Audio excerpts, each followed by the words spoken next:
buenas tardes y bienvenidos to the second installment of my overview of Spanish Civil War DLC for PzC2. This time I'll cover 1937, the year when the Republicans suddenly realized they've got a war on their hands and they really needed an army. But we're actually playing as the Condor Legion and as the Nationalists, so the game presents us with two options. Either engage in the northern campaign starting in Bilbao, or go to the south and conquer Malaga.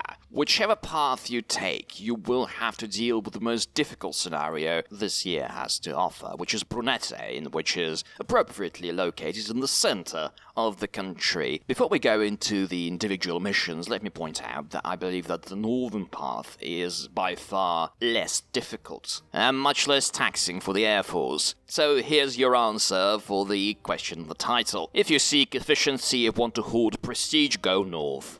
Nevertheless, the southern path, while Malaga is tricky sometimes, is still overshadowed by the difficulty of BRUNETE, so choose either of the paths. Also, 1937 is the first time in these kinds of games when I've been so happy to get Panzer 1Bs instead of Panzer 1As, a testament to the rust buckets we were getting last year. Now let's get to the missions.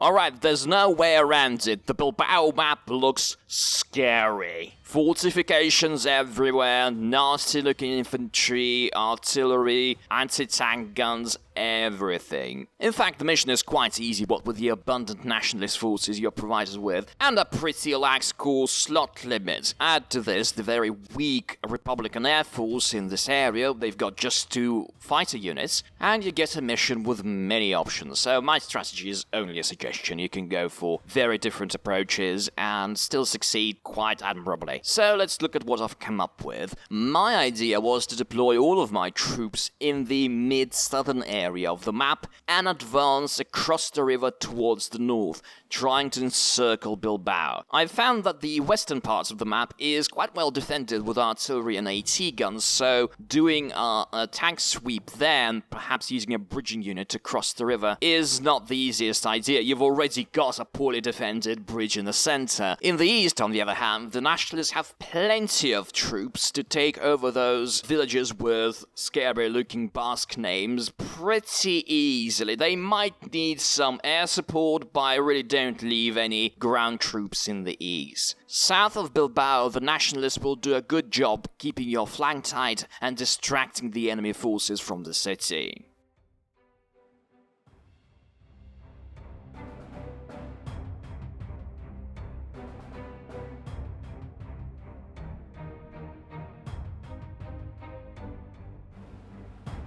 Oh boy, Malaga is a little bit tricky. Don't get me wrong, it's still pretty easy. The trick part is the fact that you might lose quite a lot of troops if you're not careful. First of all, unlike Bilbao, the Republicans have a decent air presence in this area, and there will be bombing raids on turn 1, so cover your artillery, people. Secondly, the Republicans have a lot of mobile troops, recons and tanks, quite often overstrength, along the line between Campanillas, Churriana y La Capellania. If you approach any one of these objectives, the AI will be clever enough to send all of those mobile troops there. So your general goal for this mission is to advance everywhere at the same time and not to overstretch yourself anywhere. Be particularly careful on the road towards Campanillas. It's empty, but as soon as you show up next to the town, the AI will counterattack and it'll try to destroy all of your advanced units. So try confusing it first by attacking in all areas. You've got plenty core and auxiliary slots to do that, and the Nationalists will help too, especially with the objectives in the west. Once only Malaga remains, take your time to bring all of your troops to the city. Don't attack with your tanks, don't try to encircle it because there will be a tiny counterattack with T-26s, so bring in your artillery and let the Italian infantry do the dirty work.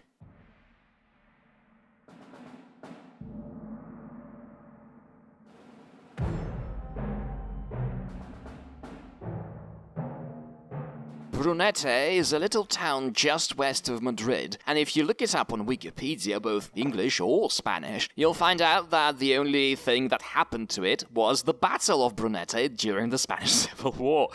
Yeah, apparently it's a quiet place. Anyway, in 1937, the Republicans decided to launch an offensive west of Madrid, and they actually took over Brunete, but not for a long time. It was a Pyrrhic victory for the most part. The main objective in this mission is rather easy, and holding at least one hex of Brunete, defending it against waves of Republican forces, is not that much of a problem. What makes this scenario the second most difficult in the DLC are the northern objectives. They are pretty far away, and you still have to deal with the Republican offensive. Playing with race against time, that is -5 to turn limits, will bite you in the bum in this one, so just be warned. My overall strategy in this one is to use your Italian auxiliaries, infantry, AT guns, artillery, to defend at Brunete. The auxiliary force commander trait will come in handy here. I sent my core force to outflank the Republicans on the right. As you can see, there is a big river there, which prevents the Republicans from engaging my flanking troops, and this is why the right flank is better for this than left. On the left, you tend to get bogged down in the defensive fighting, so don't go there. As you advance along the river, use the bridges to seep into the west bank, and then either advance west towards Valdemorillo, or, depending on the situation, you might go ahead and encircle the attacking Republicans in the south. Once you're done with these objectives, rush towards Torrelodones. It's pretty well defended against air attacks, so make sure you bring all of your artillery, and if you are short on turns, like I usually am with race against time, exploit the fact that the victory hex is occupied by artillery by suppressing it hard and forcing it to retreat with your infantry and then taking that hex. It really doesn't matter what the Republicans do on their turn afterwards, because if it's your last objective, the game will consider the secondary objective completed. Good luck.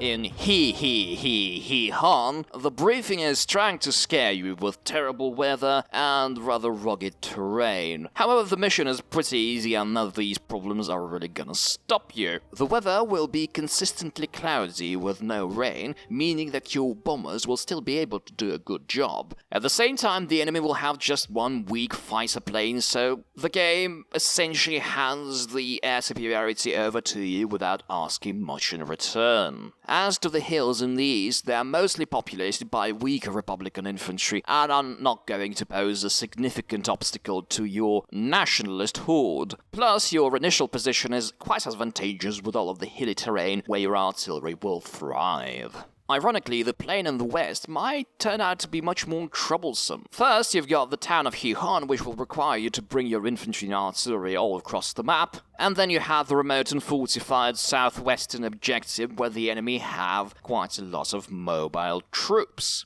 It's a bit difficult to reach with bombers, so your tanks will have to do most of the work here, and you might be pressed for time at this point. So definitely take note of the tip provided in the briefing, and while your infantry and artillery are duking it out in the east of the map, transport most or all of your tanks by sea towards the west as soon as possible and start clearing that part of the map.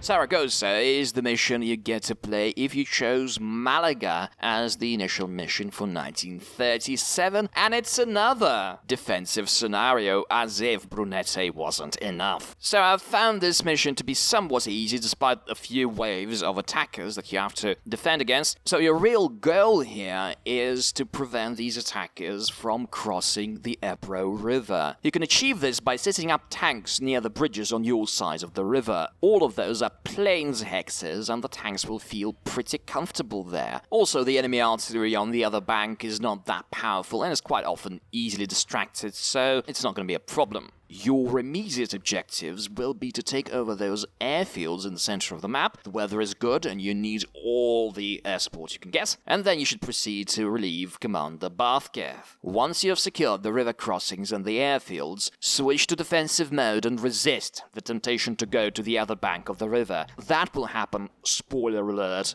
a bit later.